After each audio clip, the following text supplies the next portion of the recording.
বড় মাকে দেখার ইচ্ছাটা আমার বহুদিনের। এই ইচ্ছাটা যে কবে পরিণতি পাবে সেটা নিজেও জানি না। সেই কারণেই আজকে বড় মাকে ঘিরে একটা ছোট্ট প্রচেষ্টা আমার।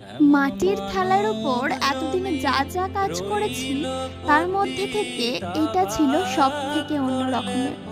আর এটা করার সময় যে অনুভূতিটা ছিল সেটাও ভাষায় প্রকাশ করার মতো না। একটা কথা আছে, ধর্ম হোক যার যার, বড় মা সবার। হ্যাঁ, আমি জানি ছবিটায় অনেক ভুল ত্রুটি আছে, ছবিটা আরও নিখুঁত হতে পারত। তবে ওই একটা মনের ইচ্ছা, সেই কারণেই বড় মার ছবিটা আঁকাটা ঠিকভাবে কোনোদিনই আমার শেখা হয়নি। সে কারণেই যতটুকু পারি মন থেকে করার চেষ্টা করি। আর সেভাবেই আজ বড় মার ছবিটাও একই রকমের চেষ্টা করে ফেললাম।